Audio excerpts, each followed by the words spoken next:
Hi everyone, my name is Varia and this is Shameless Careers, a podcast about high-achieving professionals rethinking success through career experiments, bold pivots, and entrepreneurial ventures.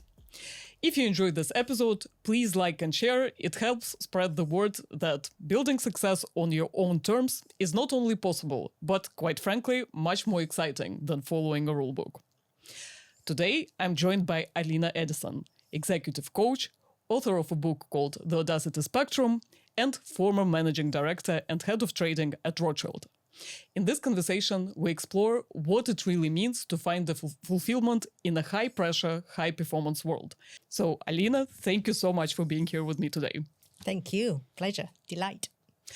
Let's go back to your time at Rothschild. So imagine you are a managing director, head of trading at Rothschild, and at some point, these thoughts around leaving finance and becoming an executive coach start occurring. Can you tell me more about this time? How did it happen? I was the head of trading and execution at Rothschild, many moons away.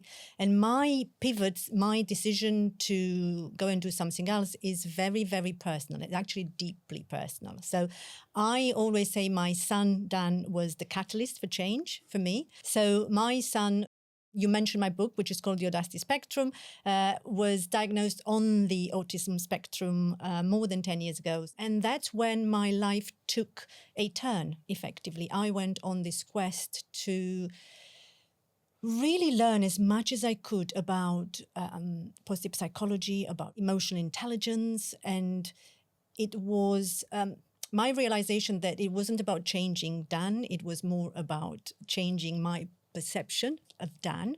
I would love to zoom in into four principles that you mentioned in your book around how to live audaciously. It's acknowledge uncertainty, dare authentically, care intensely, and trust your yes. So let's start with the very first one, which is acknowledge the uncertainty. I think it's not an accident that you start your four principles with this one. Because to me, when I hear acknowledge uncertainty, it is about risk-taking.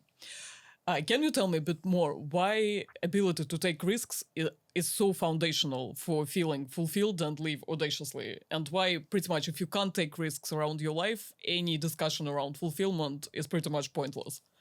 Uncertainty, it really is the only certainty that we have, especially in today's world. So we might as well get used to the idea that that is what is. And there is a very, very simple model in the book, which I use over and over and over again, which comes from the learning world of comfort zone, stretch zone or learning zone.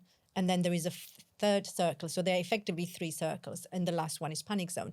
But we are not going to learn unless we are willing to stay a little bit in discomfort. So yes, we all like the comfort zone. That's where we feel that's where we feel comfortable. But in order to grow, in order to just keep expanding, we have to be willing to stretch ourselves. We have to stay a little bit into this uncomfortable. And I always say when people ask me, what do you do, Alina? I used to say I give people courage, which actually someone challenged me on, which I love nothing more than be challenged back. You know, I'm not giving you courage. The courage, it's already within you. I actually help you to find that courage. But the other thing that I always say is I help you to be comfortable with being uncomfortable, which means you will expand and you will grow. That's the best sweet spot of learning. And becoming fulfilled. Now, there is this panic zone. And, most people might not even be aware that that is the case. It's when we stretch ourselves so much that it becomes so uncomfortable, it becomes unbearable.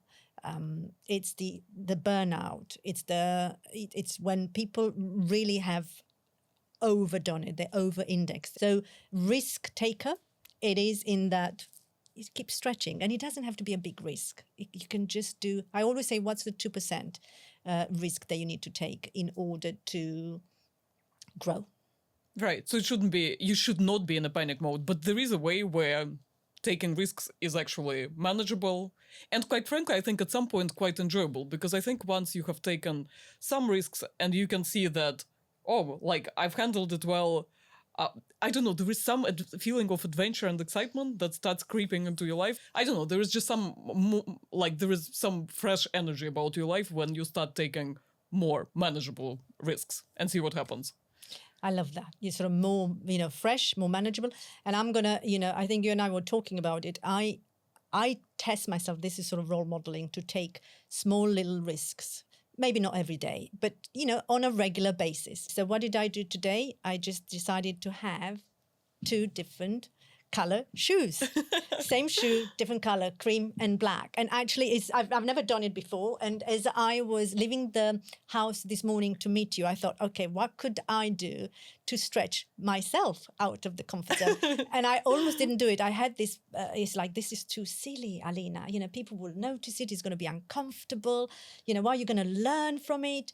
And then I thought, oh, sod it, I'll just do it. And it was a really interesting experiment, because for me, risks are just experiments.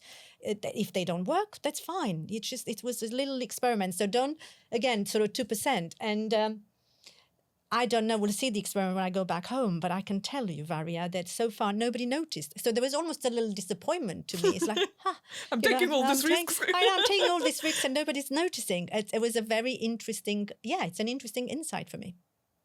Yeah, if there is this narrow path to success and you need to execute perfectly, like, how do you find room for risk-taking, and why do you think it's still justified to take risks? Yes, and I'm going to pick something from what you just said, because you just said if you think there is this narrow path to success, and I think that's where most people get stuck, because the path to success is not narrow. Actually, it's a lot wider than we think it is. And we talked about uncertainty. You mentioned the, acknowledge uncertainty. Now, most people think that the antidote to uncertainty is certainty. That's not true. The antidote to uncertainty is creativity. So the more creative you get with your choices, the more likely it is that you're going to deal with whatever uncertainty gives you. And so I will always be a big advocate of small risk taking, because otherwise it's we think it's sort of predictable. You have to tick in all of these boxes to get to the next level. The reality is, and you will know that from your own career, I will know that is you do have to take some risks in order to be noticed. Otherwise, it's too narrow. And, in this world, you do have to differentiate yourself. And then, when I'm talking about being creative, is like find creative ideas of what you need to do to get to your next level. And risk is making requests, asking for what we want. That's probably one of the riskiest things that humans can do. Because most people actually, they don't ask, promotion being an example. And again, I don't want to generalize, but women will have this mindset, and I'm doing such a phenomenal job, such a great job, which I'm sure that is the case. I'm very competent. They should notice. So there's this expectation of that needs to be noticed, rather than I need to talk about it. I need to say to someone about that sort of self-advocacy, and I need to make requests. Even a promotion, is most people will be, but they should know. How do they know? Do they know that you're ambitious? Do they know that you actually want to be promoted? Do they know that you are ready, that you are willing? There's a lot in that just gets missed out. So making a request like this is taking risk, right? Because you're putting yourself out there.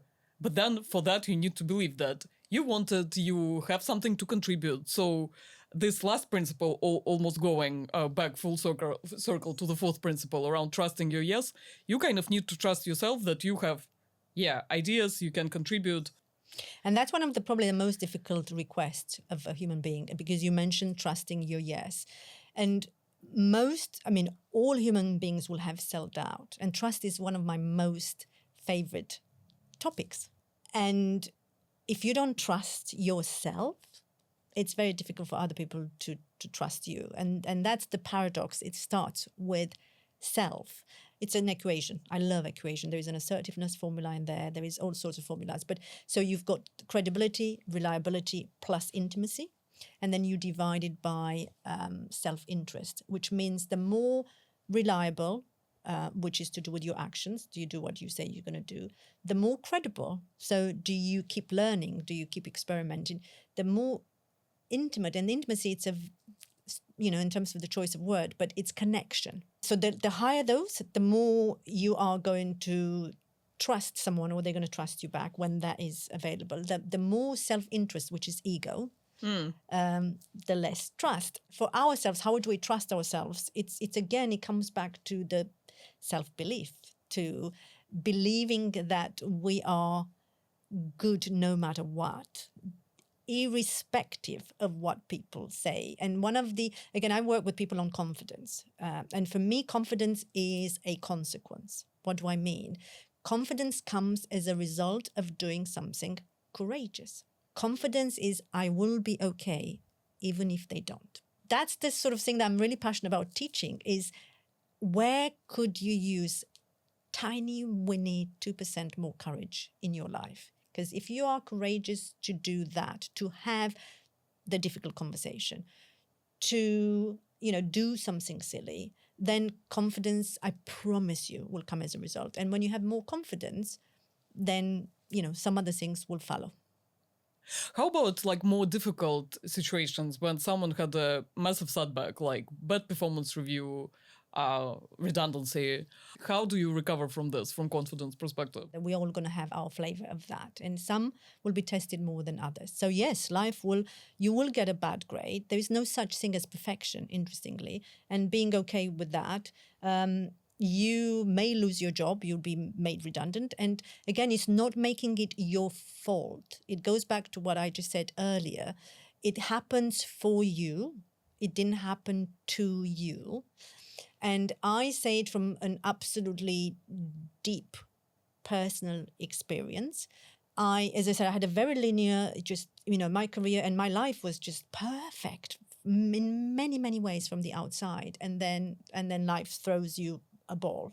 And I remember thinking, oh my God, why did this happen to me and happen through me to my family and to my son? And I remember working with that was probably my first time that I had the experience of a coach, a life coach at that time. And it was her who said, something beautiful will come out of this. And I remember almost like Varia, I almost wanted to swear. And I said, how dare you say there's something beautiful will come out of this? It's inconceivable. And yet it did.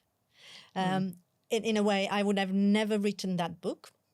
And yes, it's okay to be knocked down and lose your confidence and then start all over again. Yeah, and here I think the key is to know that there is, I don't know, even if it's a bad grade or something, it's still, we're speaking about someone's assessment of you, which will always have the element of subjectivity. Like this grade doesn't necessarily mean define you or mean you are incompetent. And even if it's really like your fault or your mistake and there is some reason for like underperformance, I mean, ultimately it's,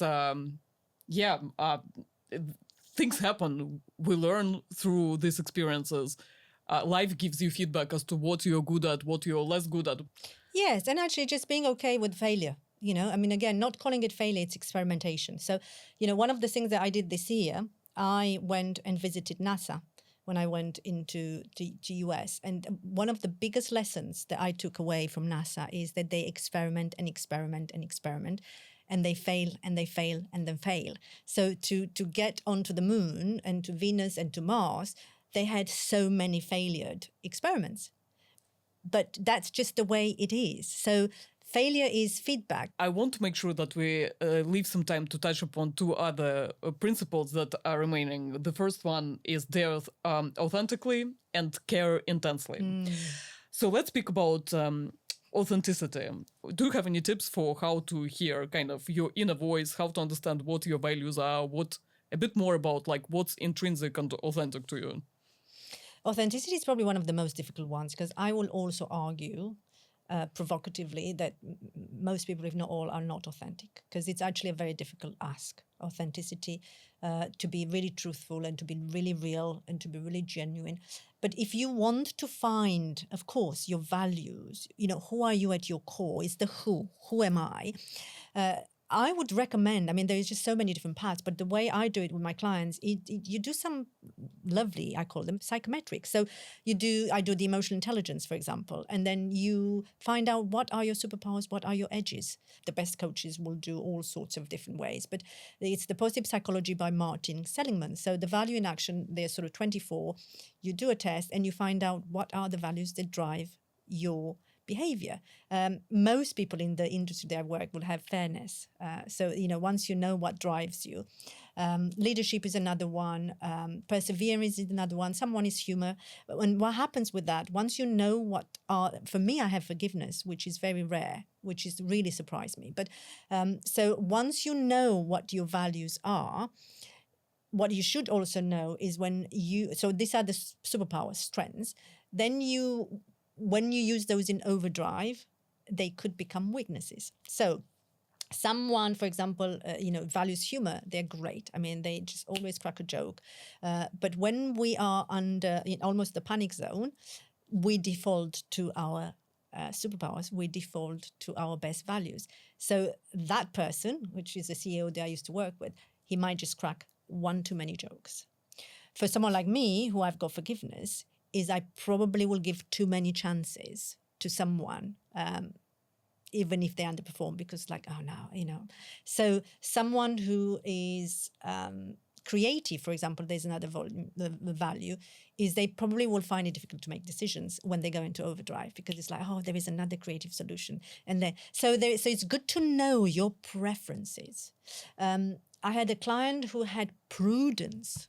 And he was working in the risk environment. I mean, trying to align that with the job, the day-to-day job, it was wow, how do we do that? He was much more suited for a risk job than for an investment job. And that was another sort of he was an investment, right?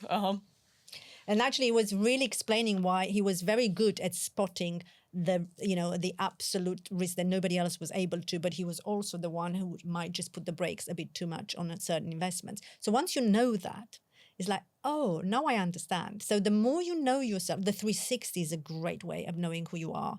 The willingness, and again, I do that with all of the clients when I start a one-to-one assignment, is choose 6, 8, 10 stakeholders and let them be interviewed, and they'll tell you what your superpowers and what your edges are, and be okay with the feedback. There are many different ways of discovering self. And then the only question is, do I adapt? How much of myself I adapt and adjust, knowing what my values and superpowers are, to fit in to this corporate environment, and that's okay. Or how much do I actually not accept that I don't want to adapt and adjust and find something that fits me better? So I always say that if you can't change something, in this case, the environment, accept it. If you can't accept the environment, then change it. And let's go to the final principle around caring intensely. And again, the way I read it for myself is that, look, to be fulfilled in your career, you shouldn't just be self-centered and focused just on your achievements. It does help with your energy and fulfillment if you care about something bigger than yourself. The main pushback and being devil's advocate, if someone tells you, look, I'm a high achiever, why are you telling me about caring about something bigger than my success? It all sounds a bit too fluffy, and why should I care? What would be the answer from your side to this challenge? Well, I mean, the purpose is a big subject, and it's not an easy one to unpack quickly. The purpose will be different at different stages of our lives and our careers. So when we're young, the purpose is I need to get onto the career ladder. I need to, make money. I need to, and then it sort of changes. Then I need to become a director, an MD, from a career perspective, then the purpose of doing something bigger than ourselves. Although I think that's changing. There's a lot more fluidity, I suppose. The much younger generation get much more purposeful earlier on compared to the older generation. But it is, what do you care about? What do you care so much about that you actually don't care about what other people think. And that takes time to really go deep to understand what are my values, what do I want to. And we can redefine, talking about the identity, we can repivot, but it is getting very clear of what's negotiable and non-negotiables in terms of when we go into the workplace. I suppose if honesty is an important value, in terms of talking about values, is then you will value transparency. You will value, you're not going to be happy in opaque places. And if the purpose of doing something good, it's really important to you, you're not going to be that happy in a private equity firm that doesn't care about that. So all they care, it's about money. So it is just having that conversation with self and discovering, what do I care about? And what's the purpose becomes, it's much more, in my experience, it becomes much more important in the second part of life. They're now becoming a lot more focused on, I do want to do good in life. If you're courageous about something that's bigger than just external validation of you, you're kind of also becoming a bit more free, confident, self-centered, paradoxically, right? Mm-hmm. By letting go of your success track, you are becoming probably like more confident, and you probably even attract this success more, but you don't care about it as much because you have a bigger purpose in what you're doing. Absolutely. And I think you did sum it up beautifully. I think it's a circular argument. What we think, and it's all about perception, it will really then determine how we feel. And once we feel a certain way about something, we will act again in one way or another way. So we just keep going on this circle of thinking, feeling, then doing, and then the event happens. And it's how do we respond or react to the event? Do we see the opportunity in the obstacle? Do we see that actually the failure is just pure feedback, that this is an experiment that just needs to start all over again? It's all about the mindset. And what differentiates a person who's highly successful, from the outside, fulfilled or not fulfilled, it will come back to how do they see the world and life, and that distinction between the mindset and constantly being willing to take risks, being willing to actually say, I don't know. That takes courage. That's one of the biggest courage in that industry, because the shame around saying, I don't know, it is extraordinary, and it opens so many possibilities. I promise you. I mean, this is, I remember I spoke, this is one of the highest achievers that I've ever worked with. The moment he unlocked that and he was able to say, actually, I don't know the answer to that, the freedom that followed, it was pouring. I mean, and then he became a much happier person. Alina, on that note, thank you so much for being here with me today. Thank you, Varia.